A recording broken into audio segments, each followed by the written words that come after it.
नमस्कार, स्वागत है आप सभी का खबर दोपहर में। मैं हूं आपके साथ ऋचा सिंह। वीडियो शुरुआत करते हैं इस वक्त की बड़ी खबर के साथ। इस बीच बड़ी खबर सामने आ रही है। शिवपाल के बाद आजम खान से मिलने जाएंगे रविदास मेहरोत्रा। इस वक्त की बड़ी खबर आपको बता रहे हैं। सपा विधायक रविदास मेहरोत्रा जेल जाएंगे। बड़ी खबर आपको बता दें, सीतापुर जेल में आजम खान से मुलाकात करेंगे। शिवपाल के बाद रविदास मेहरोत्रा मुलाकात करेंगे। सपा के कई विधायक आजम खान से मिलने के लिए अब देखिए पहुंच रहे हैं सीतापुर जेल में। ये बड़ी खबर आपको बता रहे हैं, जहां पर शिवपाल यादव के बाद अब सपा नेता रविदास मेहरोत्रा सीतापुर जेल पहुंचेंगे, जहां पर वह आजम खान से मुलाकात करेंगे। तो सीतापुर जेल में आजम खान से मुलाकात करेंगे रविदास मेहरोत्रा। शिवपाल के बाद रविदास मेहरोत्रा अब मुलाकात करेंगे आजम खान से। सपा के कई विधायक आजम खान से मिलने जाएंगे। इस वक्त की बड़ी खबर आपको बता रहे हैं। आपको बता दें कि यहाँ पर समाजवादी पार्टी के मुखिया अखिलेश यादव की जो दिक्कतें हैं वो यहाँ पर साफ तौर पर देखी जा रही हैं। पहले शिवपाल यादव उनसे नाराज दिखे और अब रविदास मेहरोत्रा भी आजम खान से मिलने के लिए जा रहे हैं।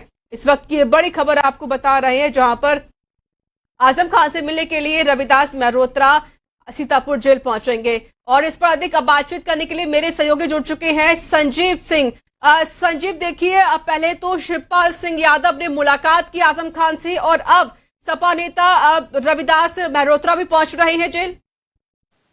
जी बिल्कुल रिचा, आपको बता दें कि रविदास मेहरोत्रा समाजवादी पार्टी से लखनऊ मध्य से विधायक हैं और क्योंकि आज सुबह जिस तरह से शिवपाल यादव आजम खान से मिलने सीतापुर पहुंचते हैं और उसके कुछ ही घंटे के बाद रविदास मेहरोत्रा द्वारा ये बताया जाता है कि वो भी सीतापुर जेल।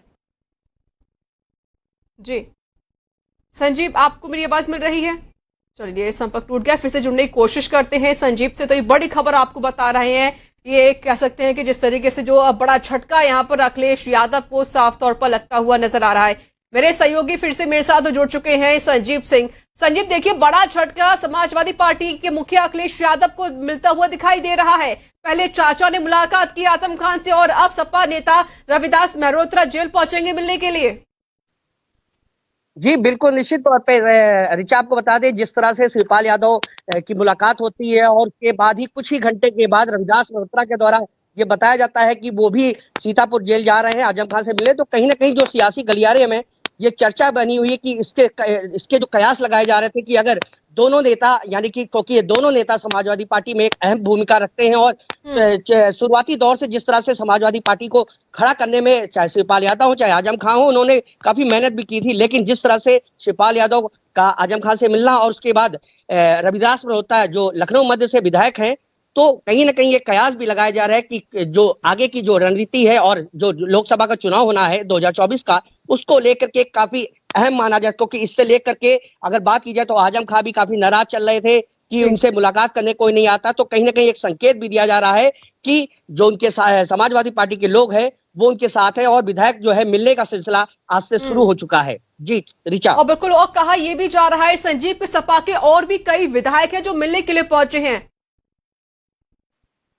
जी बिल्कुल रिचा, देखिए जिस तरह से आज सुबह शिवपाल यादव पहुंचते हैं, उसके बाद रविदास मेहरोत्रा पहुंचते हैं और तमाम विधायक ऐसे हैं जो आजम खान से काफी जिनकी नजदीकियां रही हैं, वो कहीं ना कहीं सीतापुर पहुंचते हैं, सीतापुर जेल में जाकर के उनसे मुलाकात करते हैं। और कहीं ना कहीं ये निश्चित तौर पर इस साफ सियासी गलियारे में भी दर्शाया जा रहा है कि कहीं ना कहीं ये जो नाराजगी थी आजम खान को भी कि इनसे मिलने मुलाकात करने समाजवादी पार्टी के लोग नहीं आते हैं, तो कहीं ना कहीं ये हो सकता है, ये माना भी जा रहा है कि हो सकता है कि अखिलेश यादव की तरफ से विधायकों को ये कहा गया होगा कि आप जा करके आजम खान से मुलाकात करिए, उनकी समस्या अगर कोई है तो उन समस्याओं को, तो कहीं ना कहीं शिवपाल यादव का मिलना और तमाम विधायकों का मिलना सियासी गलियारों में काफी चर्चा बनी हुई है। रिचा, बिल्कुल, और संजीव, देखिए, जिस तरीके से शिवपाल यादव ने भी यहाँ पर बड़ा बयान दे दिया था कि समाजवादी पार्टी आजम खान से ना तो मुलाकात करने चाहती है और ना ही उनका कोई ख्याल रखना चाहती है।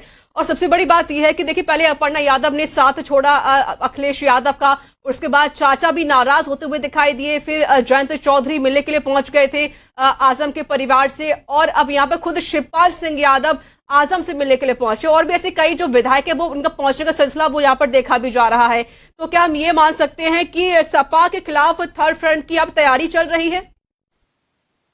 देखिए रिचा, ये अभी कयास है कि अगर शिवपाल यादव और आजम खान मिल करके, हो सकता है ये कयास भी लगाए जा रहे हैं कि कहीं न कहीं एक नई पार्टी का गठन हो जाए। और क्योंकि आजम खान की नाराजगी थी और उसको लेकर के जो शिवपाल यादव के बयान थे कि आजम खान से मिलने समाजवादी पार्टी के लोग नहीं जाते हैं, लेकिन उसके बाद जयंत चौधरी का जाना और आजम खान से मिलना और आजम खान के परिवार से जयंत चौधरी का मिलना, वो कहीं ना कहीं दर्शाता है क्योंकि जो नाराजगी है उसको कहीं ना कहीं पाटने की जो है पूरी कोशिश की गई है कि आजम खान को जो उनके अंदर दर्द छुपा हुआ था कि उनसे मिलने सीतापुर जेल कोई नहीं आ रहा है, लेकिन कहीं ना कहीं शिवपाल यादव ने उनसे आज जो मुलाकात की है वो काफी जो है संकेत भी देता है कि कहीं ना कहीं जो नाराजगी है वो कहीं मित्रता में बिल्कुल नजर आएगी। रिचा, बिल्कुल देखिए, बिल्कुल खफा होते हुए यहाँ पर सपा के जो नेता हैं वो दिखाई दे रहे हैं साफ तौर पर अखिलेश यादव से। संजीव देखिए, आज जिस तरीके से मुलायम सिंह यादव ने जो नींव रखी थी, जिस पार्टी को मजबूत किया था, आज वही पार्टी बिखरती हुई दिखाई दे रही है। पुराने इतने नेता जो बड़े वरिष्ठ नेता हैं समाजवादी पार्टी में, वो अखिलेश यादव से नाराज चल रहे हैं। तो अखिलेश यादव आखिरकार उन नेताओं क्यों नहीं मना पा रहे हैं? क्या कोई घमंड, या फिर हम कह सकते हैं कि जो अखिलेश यादव हैं, क्या उनके लिए कोई जो वरिष्ठ नेता कोई अहमियत नहीं रखते हैं?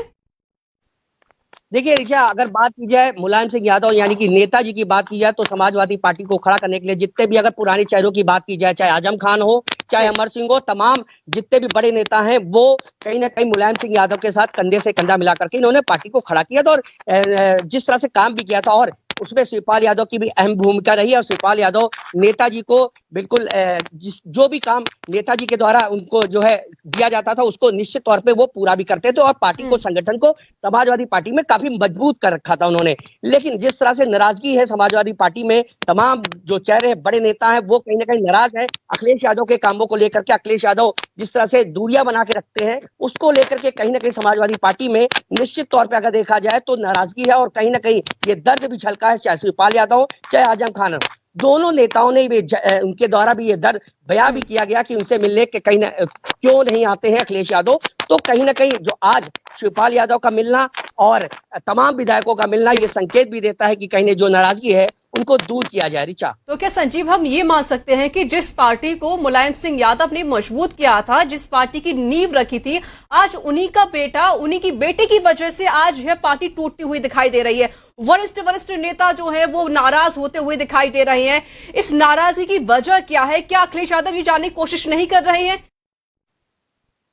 देखिए, अगर विधानसभा चुनाव की बात कर लीजिए तो 2022 में जो विधानसभा चुनाव हुए उसमें भी तमाम जितने भी समाजवादी पार्टी के वरिष्ठ नेता थे वो दूसरे पार्टी में जा चुके थे और वहां से चुनाव लड़ा। तो कहीं ना कहीं जो नाराजगी है, यहाँ तक कि इनके परिवार में जिस तरह से अपर्णा यादव बीजेपी में शामिल होती है, उसके बाद शिवपाल यादव की जो नाराजगी है, जो दर्द, उनको बैठक में नहीं बुलाया जाता, तो कहीं ना कहीं जो परिवार में जो बिखराव की स्थिति पैदा हुई उसको लेकर के अगर बात की जाए, क्योंकि अखिलेश यादव को ये चीजें समझनी चाहिए और अखिलेश यादव तक अगर ये बात, क्योंकि जो उनके जो नजदीकी लोग हो रहते हैं उनको कहीं ना कहीं अगर अखिलेश यादव तक ये बात पहुंचती भी है और जो बैठक होती है उसमें भी ये चर्चा भी होती है कि तमाम जो नेता है वो नाराज है, तो उसको लेकर के निश्चित ये माना जा सकता है कि जो नाराजगी है वो क्या आगे जो रणनीति है वो किस तरह से सामने आएगी वो देखने वाली बात होगी। बिल्कुल संजीव सिंह, देखिए एक तरफ तो परिवार टूटता हुआ, दूसरी तरफ पार्टी भी टूटती हुई साफ तौर पर दिखाई दे रही है। चलिए, बहुत बहुत शुक्रिया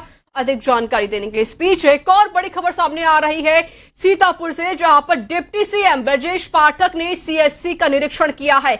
इस वक्त की बड़ी खबर आपको बता रहे हैं, अटेंडेंस रजिस्टर में आधा दर्जन से अधिक कर्मचारी गायब मिले हैं। एक कर्मचारी सालों से गायब होने पर भड़के हैं डिप्टी सीएम ब्रजेश पाठक। वहीं सीएससी अधीक्षक और सीएमओ को फटकार लगाई गई है। निरीक्षण के दौरान खामियां मिलने से भड़के हैं डिप्टी सीएम ब्रजेश पाठक। ये बड़ी खबर आपको बता रहे हैं। ब्रजेश पाठक ने महमूदाबाद सीएससी का निरीक्षण किया, जहां पर कई खामियां पाई गई थी, जिसको लेकर ब्रजेश पाठक के अंदर काफी कुछ नाराजगी भी देखी गई थी। और इसी को लेकर उन्होंने जो डॉक्टर गायब था, जो छुट्टी पर था, उस पर भी उन्होंने बातचीत की, जिसको लेकर काफी फटकार लगाई गई। डॉक्टर साहब, आप यहाँ अगर आए थे 2 दिन पहले तो किया क्या आपने, ये तो बताओ मुझे। आपने अभी जांच नहीं की, आपके कर्मचारी हैं कहाँ? नहीं थे, अटेंडेंस में नहीं लिखा हुआ है डॉक्टर साहब। डॉक्टर साहब आप समझो, अटेंडेंस रजिस्टर मेरे सामने, उनका दस्तखत नहीं है कई साल से यहाँ। डॉक्टर साहब गलत बात है, आप अपनी जिम्मेदारी का ठीक से निर्वहन नहीं कर रही हैं और मुझे कुछ करना पड़ेगा अगर इस तरीके से आप काम करोगे। आप यहाँ आए थे तो आपने क्यों नहीं जांच किया अटेंडेंस रजिस्टर को? तो तो सुना आपने जिस तरीके से ब्रजेश पाठक ने फटकार लगाई है, और आपको बता दें कि वह सीएससी का निरीक्षण करने के लिए सीतापुर पहुंचे हुए थे, जहां पर कर्मचारी गायब रहे। रजिस्टर में कर्मचारियों की अटेंडेंस ही नहीं थी, जिसको लेकर उन्होंने डॉक्टर के पास फोन किया और डॉक्टर को जमकर भी फटकार लगाई गई। इस पर और अधिक बातचीत करने के लिए मेरे सहयोगी जुड़ चुके हैं राजकुमार सिंह। राजकुमार सिंह, देखिए अब जिस तरीके से खुद 2.0 में योगी सरकार लगातार काम कर रही है और उनके मंत्री भी कई विभागों को लेकर सतर्क भी होते हुए दिखाई दे रहे हैं। डिप्टी सीएम ब्रजेश पाठक ने जिस तरीके से सीएससी का दौरा किया, निरीक्षण किया, जिसमें काफी कुछ खामियां पाई गई और उन्होंने डॉक्टर को फटकार लगाई। बिल्कुल ऋचा, देखिए जो सरकार है, जो सरकार की तरफ से साफ निर्देश दिए गए थे कि जो भी उनके मातहत जो अधिकारी हैं वो जीरो लेवल पर काम करें, जीरो ग्राउंड पे काम करें, क्योंकि यहाँ पर देखिए जो एक बड़ा जो गरीब तबका है, जो गांव से लोग आते हैं, जो कमजोर और मजलूम लोग हैं, उन तक कहीं ना कहीं सरकार का साफ तौर पर कहना था कि कतार में खड़े सबसे अंतिम व्यक्ति तक हमारी सरकारी सुविधाएं पहुंचनी चाहिए। और शायद यही वजह रही है कि जब से यहाँ पर सरकार बनी है, 2.0 की योगी की सरकार बनी है, ब्रजेश पाठक लगातार एक्टिव दिख रहे हैं, क्योंकि वो कई जगह पर इस तरीके से अस्पतालों का औचक निरीक्षण किया है। और आज जिस तरीके से सीतापुर में महमूदाबाद सीएससी का उन्होंने निरीक्षण किया है कि वहां पर चौंकाने वाली तस्वीर सामने आई है ऋचा, कि जिस जगह पर 36 से 37 ऐसे कर्मचारी थे जिस सीएससी पर काम कर रहे थे, वहां से करीब 7 से 8 लोग जो नदारत मिले हैं वहां पर, उसको लेकर के फटकार लगाई है। और सबसे अहम चीज ऋचा कि वहां पर एक व्यक्ति जो वहां का एक कर्मचारी था, वो करीब 1 वर्ष से उस अटेंडेंस रजिस्टर पर उसने अटेंडेंस नहीं लगाया था, जिस बात को लेकर ब्रजेश पाठक डिप्टी सीएम ने नाराजगी जताई है, वहां पर फटकार लगाई है। और जो उनके वहां पर कर्मचारी थे उनसे साफ कहा गया कि आप सीएमओ को फोन लगाइए, मेरी बात कराइए। ऋचा, फोन लगाना और जिस तरीके से बिना किसी प्रोटोकॉल के डिप्टी सीएम केशव प्रसाद, माफ कीजिएगा, डिप्टी सीएम यहाँ पर ब्रजेश पाठक ने सीधा फोन पर कहा है कि मैं ब्रजेश पाठक बोल रहा हूँ। सीएमओ से उन्होंने बात की है, उनसे पूछा है कि आप इस सीएससी पर पिछली बार कब विजिट किए थे। तो हालांकि उन्होंने विजिट करने की बात की है, लेकिन उसी पर उन्होंने फटकार लगाई है कि अगर आपने विजिट किया है तो क्या अटेंडेंस रजिस्टर जो है वो आपने देखा? पिछले 1 वर्ष से एक कर्मचारी पर जो उनके सामने जो अटेंडेंस होता है वो अटेंडेंस नहीं लगाया गया है। तो देखिए जो स्वास्थ्य व्यवस्था है पूरी तरह से बेपटरी है। इस बात का अंदाजा लगाया जा सकता है कि जो जिम्मेदार पर्सन है, जिन पर जो गरीब तबका है, जो उन पर जो उनके उपचार की जिम्मेदारी है, अगर ऐसे लोग 1 वर्ष बीत जाने के बाद जहां पर उनकी ड्यूटी, जहां पर उनकी तैनाती है, अगर वो नहीं जाते हैं तो किस तरीके से आम लोगों को सेवा दे पाएंगे? तो ये साफ है। और देखिए जब से ब्रजेश पाठक यहाँ पर उप मुख्यमंत्री की शपथ उन्होंने ली है, लगातार स्वास्थ्य पर उनका पूरा जोर रहा है। इससे पहले भी उन्होंने चाहे बाराबंकी रहा हो या केजीएमयू, जिस तरीके से केजीएमयू में बिना दल बल के साथ अकेले जाकर के वहां पर और फिर लाइन लगा के पर्चा, जहां पर पर्चा कटाया है उन्होंने, तो उसको लेकर के कहीं ना कहीं जो स्वास्थ्य विभाग में है वो हड़कंप मचा है। क्योंकि निश्चित तौर पर यह साफ संदेश है कि डिप्टी सीएम स्वास्थ्य विभाग को लेकर संजीदा हैं और कहीं भी किसी की भी जगह पर वो औचक निरीक्षण कर सकते हैं। बिल्कुल राजकुमार, देखिए योगी के साथ साथ उनकी टीम भी कोई कोताही नहीं बरतना चाहती है, ना ही कोई लापरवाही देख सकती है, तभी तो अधिकारियों पर लगातार फटकार लगाई जा रही है। और जब से ब्रजेश पाठक डिप्टी सीएम बने हैं तब से काफी ज्यादा सतर्क होते हुए दिखाई दे रहे हैं। वो रोज हर एक जिले में जाते हैं, वहां पर निरीक्षण करते हैं, डॉक्टरों से बातचीत करते हैं, मरीजों से भी बातचीत करते हुए नजर आते हैं। अब जिस तरीके से वो निरीक्षण कर रहे हैं उससे कहीं ना कहीं यही देखा जा रहा है कि इस बार अब योगी सरकार के साथ साथ उनकी टीम भी काफी एक्टिव हो चुकी है। बिल्कुल ऋचा, देखिए सरकार पूरी तरीके से संजीदगी दिखा रही है और सरकार ने तो साफ तौर पर जो तमाम ऐसे सीएससी थे, जो जिले लेवल के जो वहां पर अस्पताल थे, वहां से जो रिफर कर दिया जाता था, डिस्चार्ज किया जाता था, कहीं ना कहीं उस रिफर को लेकर भी सवाल खड़े हुए हैं। और मुख्यमंत्री ने साफ तौर पर कहा है कि अगर हमारी अस्पताल में जगह नहीं है तो उनको प्राइवेट एडमिट कराया जाएगा। वो जिम्मेदारी अस्पताल प्रशासन की होगी, सरकारी अस्पताल प्रशासन की होगी कि वहां पर उसको एडमिट कराया जाए प्राइवेट अस्पतालों में, उसका पूरा खर्च सरकार उठाएगी। तो जिसको लेके यहाँ पर ब्रजेश पाठक ने भी लगातार यहाँ पर दौड़ा किया है। इससे पहले भी देखिए यहाँ पर केजीएमयू में जिस तरीके से वो जाके आम आदमी के तरीके से वहां पर पर्चा काउंटर पर जाके पर्चा कटाना और लोगों से पूछना, जो उनके तीमारदार थे, जो मरीज थे, उनसे लगातार बात करना। लेकिन यहाँ पर देखिए कि उसका असर यहाँ पर नहीं, जो गैर जिम्मेदार अफसर हैं, जो उनके कर्मचारी हैं, डॉक्टर हैं, वो कहीं ना कहीं लापरवाह बने हुए हैं। क्योंकि शायद ये किसी ने ना सोचा हो कि सीतापुर में और महमूदाबाद जैसी सीएचसी पर जाकर ब्रजेश पाठक का औचक निरीक्षण हो सकता है। हालांकि वहां पर देखिए 37 ऐसे लोग थे जिसमें से करीब 7 लोग वहां पर नदारत पाए गए हैं। और सबसे अहम बात ऋचा कि उनके तरफ से कोई एप्लीकेशन छुट्टी का वहां पर नहीं दिया गया था। बिना किसी विभागीय सूचना के वो वहां से गायब थे। उन्होंने टेलीफोन पे बात किया है, सीएमओ को फटकार लगाई है। और सबसे अहम चीज कि वहां पर जो तमाम ऐसे जो सरकारी मशीनरी है वहां पर, जैसे एक्सरे मशीन वहां पर खराब पाई गई है, तो उसको लेकर भी ब्रजेश पाठक ने वहां पर फटकार लगाई है कि तुरंत उसके निर्देश दिए हैं कि ये सही कराई जाए। तो जिसको लेकर के देखिए लगातार जिन डॉक्टरों को, जिन सीएमओ को मोटी मोटी रकम दी जाती है कि वह आम जनता का इलाज करें, उनको सुविधाएं दें, लेकिन वही डॉक्टर, वही सीएमओ गायब होते हुए नजर आते हैं अस्पताल से, जिसकी बानगी हम सब भी देख सकते हैं और खुद यहाँ पर ब्रजेश पाठक भी देख रहे हैं। राजकुमार, जिस तरीके से जो सीएमओ गायब मिले हैं, उन्होंने मुलाकात भी नहीं की है, वो उनके और भी जो कर्मचारी वो भी गायब मिले थे अस्पताल से, तो क्या इसको लेकर कोई कार्रवाई की बात कही है डिप्टी सीएम ने? डिप्टी सीएम ने हालांकि देखिए निश्चित तौर पर इस पर ऋचा उन्होंने सीएमओ को फटकार लगाई है और जो उन्होंने कहा है कि आप लोग सुधर जाओ, नहीं तो हम इस पर कार्रवाई करेंगे। लेकिन निश्चित तौर पर क्योंकि डिप्टी सीएम स्वास्थ्य विभाग एक अहम विभाग उनके पास है, उन्होंने जिस तरीके से सीएमओ को फटकार लगाई है, निश्चित तौर पर इस पर स्पष्टीकरण उनसे मांगा जाएगा और अगर वो स्पष्टीकरण नहीं दे पाएंगे तो उनके खिलाफ कार्रवाई निश्चित तौर पर की जाएगी। जी बिल्कुल, जाहिर है कि जब से स्वास्थ्य विभाग को लेकर भी अब काफी ज्यादा मुख्यमंत्री की जो योगी सरकार है, उनकी जो टीम है काफी ज्यादा एक्टिव हो रखी है। खुद स्पेशली खुद डिप्टी सीएम ब्रजेश पाठक काफी ज्यादा एक्टिव नजर आने लगे हैं। तभी वह हर जिले में पहुंचकर लगातार निरीक्षण कर रहे हैं, स्वास्थ्य विभाग की जांच पड़ताल कर रहे हैं कि वहां पर जो मरीज है उनसे भी बातचीत की जा रही है, किस तरह की सुविधाएं दी जा रही है। तो यानी कि आने वाले समय में जो स्वास्थ्य विभाग लगातार लड़खड़ा रहा था, अब वो स्वास्थ्य विभाग फिर से पटरी पर लौटने जा रहा है। बिल्कुल निश्चित तौर पर ऋचा, क्योंकि इस तरीके से औचक निरीक्षण कहीं ना कहीं सबके लिए एक संदेश है कि अब हमें अस्पताल जाना होगा, ड्यूटी करनी होगी, जो गरीब लोग हैं उपचार के जरिए उनकी सेवा करनी होगी। ये संदेश साफ है क्योंकि इससे पहले भी पिछले ही इसी सप्ताह में यहाँ पर बाराबंकी पर भी, जो बाराबंकी का अस्पताल है वहां पर डिप्टी सीएम ब्रजेश पाठक ने वहां का भी औचक निरीक्षण किया था। और वहां पर जो 7 जो काउंटर के पर्चे थे, वहां पर सिर्फ एक काउंटर जहां पर पर्चा बनता है वो चलाया जा रहा था। तो उसको लेकर के भी, और सबसे अहम चीज कि वो वहां पर पर्सनल गाड़ी से गए थे, बिना किसी सरकारी तामझाम के वहां पर पहुंचे थे। तो निश्चित तौर पर यह साफ संदेश है कि जो डिप्टी सीएम है वो इस तरीके का स्वास्थ्य विभाग को लेकर संजीदा है, औचक निरीक्षण करेंगे और अगर लापरवाही पाई गई तो उन पर बख्शा नहीं जाएगा, उनके खिलाफ सख्त कार्रवाई की जाएगी। जी ऋचा। चलिए राजकुमार, बहुत बहुत शुक्रिया आपका अधिक जानकारी देने के लिए। अब चलिए खबरों में आगे बढ़ लेते हैं। दिल्ली के जहांगीरपुरी में हुए हिंसा को लेकर, अवैध अतिक्रमण पर चलाए गए बुलडोजर को लेकर सियासी घमासान शुरू हो चुका है, जिसको लेकर जहांगीरपुरी में लगातार नेताओं का आना भी शुरू है। हर पार्टी के नेता लगातार यहां पहुंच रहे हैं। गुरुवार को कांग्रेस पार्टी के कई नेता यहां पहुंचे, वहीं इंडियन यूनियन मुस्लिम लीग के नेता भी यहां पहुंचे। तो वहीं आज विश्व हिंदू परिषद के नेता यहां पहुंचे हैं। उनका कहना है कि हमें पीड़ित हिंदू परिवारों से मिलना है, जिससे मिलने नहीं दिया जा रहा है। वहीं आज सपा के नेताओं के पहुंचने की भी जानकारी सामने आ रही है।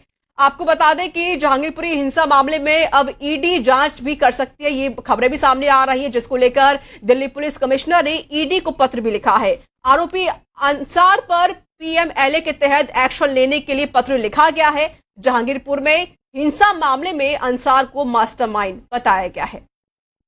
नहीं जाने देगी तो हम फिर दूसरे रास्ते बनाएंगे, उनसे मिलने का हम मिलेंगे। हमारे परिवारों को सहायता देने के लिए हमको पुलिस रोकेगी और हम रुक जाएंगे क्या? हम मिलेंगे। अभी मैम हमारे पास जो बड़ा नाम है, जिस एक परिवार के सारे पुरुष गिरफ्तार हो गए हैं, केवल महिलाएं रह गई हैं परिवार में, हम पहले उस परिवार के पास जाना चाहते हैं। बस डेमोलेशन का शिकार जो मैम कोई नहीं, कोई अभी बाद में करेंगे, अभी उसके बाद में करेंगे। हाँ बाद में करेंगे, अभी हम डेमोलेशन पे मिलने नहीं आए, जो गिरफ्तार हुए केवल उस परिवार को मिलने के लिए आए। अभी हमारा दूसरा कोई फोकस नहीं है। हमारा विषय सिर्फ एक ही है हम अपने कार्यकर्ताओं से और वो हिंदू भाई बहन, वो परिवार जो कि प्रताड़ित हुए हैं, जिन पर उस दिन अत्याचार हुआ है, हम उनसे मिलने आए हैं, हम उनसे भेंट करने आए हैं। सारे विषय आज नहीं उठा रहे, प्रशासनिक विषय ये सब हमारे नहीं है, हम कोई राजनीतिक दल नहीं है। जिन लोगों के घर या दुकानें डेमोलिश हुई उन लोगों पर मैम आप लोग मिलने नहीं दे रहे, प्रशासन आपके कारण से उस परिवार के पास लोगों को जाने नहीं दे रहा। आप प्लीज थोड़ा सा देर इंतजार कीजिए, एक बार प्रशासन हमें मिलवा दे, तो परमिशन मिल गई, हम उनकी सुन लें। अभी परमिशन मिलेगी नहीं मिलेगी, अधिकारी हमारे साथ खड़े हैं, वो बताएंगे, वो बताएंगे। प्लीज अभी आप थोड़ी देर देखिए, मेरे हाथ जोड़ के विनती है, एक पीड़ित परिवार। तो देखिए, जहांगीरपुरी हिंसा को लेकर अब सियासत होना शुरू हो गया है। कई नेताओं का पहुंचने का सिलसिला भी वहां पर लगातार जारी है। और क्या कुछ स्थिति बनी, इसी को लेकर हमारे सहयोगी दीपक कुशवाहा ने वहां का जायजा लिया। आइए दिखाते हैं।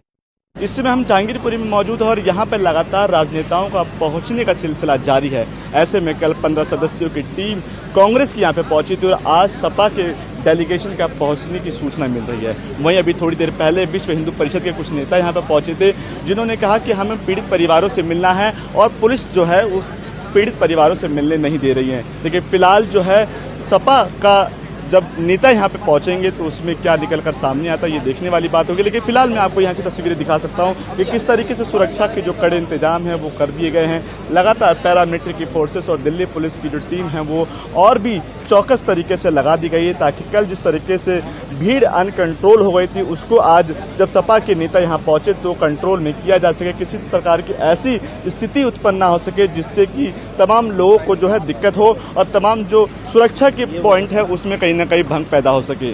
देखने वाली अब बात यह होगी कि जब सपा के नेता यहाँ पहुंचेंगे तो उनकी कार्य प्रणाली किस तरीके से होगी। R9 news, Delhi. और इस पर और अधिक अपडेट देने के लिए मेरे सहयोगी दीपक कुशवाहा मेरे साथ जुड़ चुके हैं। दीपक, देखिए, जो जहांगीरपुरी का जो मामला है वो लगातार बढ़ता हुआ जा रहा है। अब ये जो सियासी घमासान है वो यहाँ देखा जा रहा है, कई दलों के नेता यहाँ पर पहुंच रहे हैं। फिलहाल क्या कुछ स्थिति देखी जा रही है? देखिए रिचा, बिल्कुल जिस तरीके से जहांगीरपुरी का मुद्दा लगातार 16 तारीख के बाद से एक सियासी मुद्दा बनता जा रहा है। लगातार पार्टियों में जो है इसके प्रति जो घमासान देखने को हमें मिल सकता है। लगातार कांग्रेस की पार्टियां यहाँ पे जिस तरीके से आई और उसके बाद आज सपा के नेताओं का पहुंचने की यहाँ पे हमें सूचना मिल रही है, लेकिन अभी तक सपा के नेता जो है वो पहुंचे नहीं है।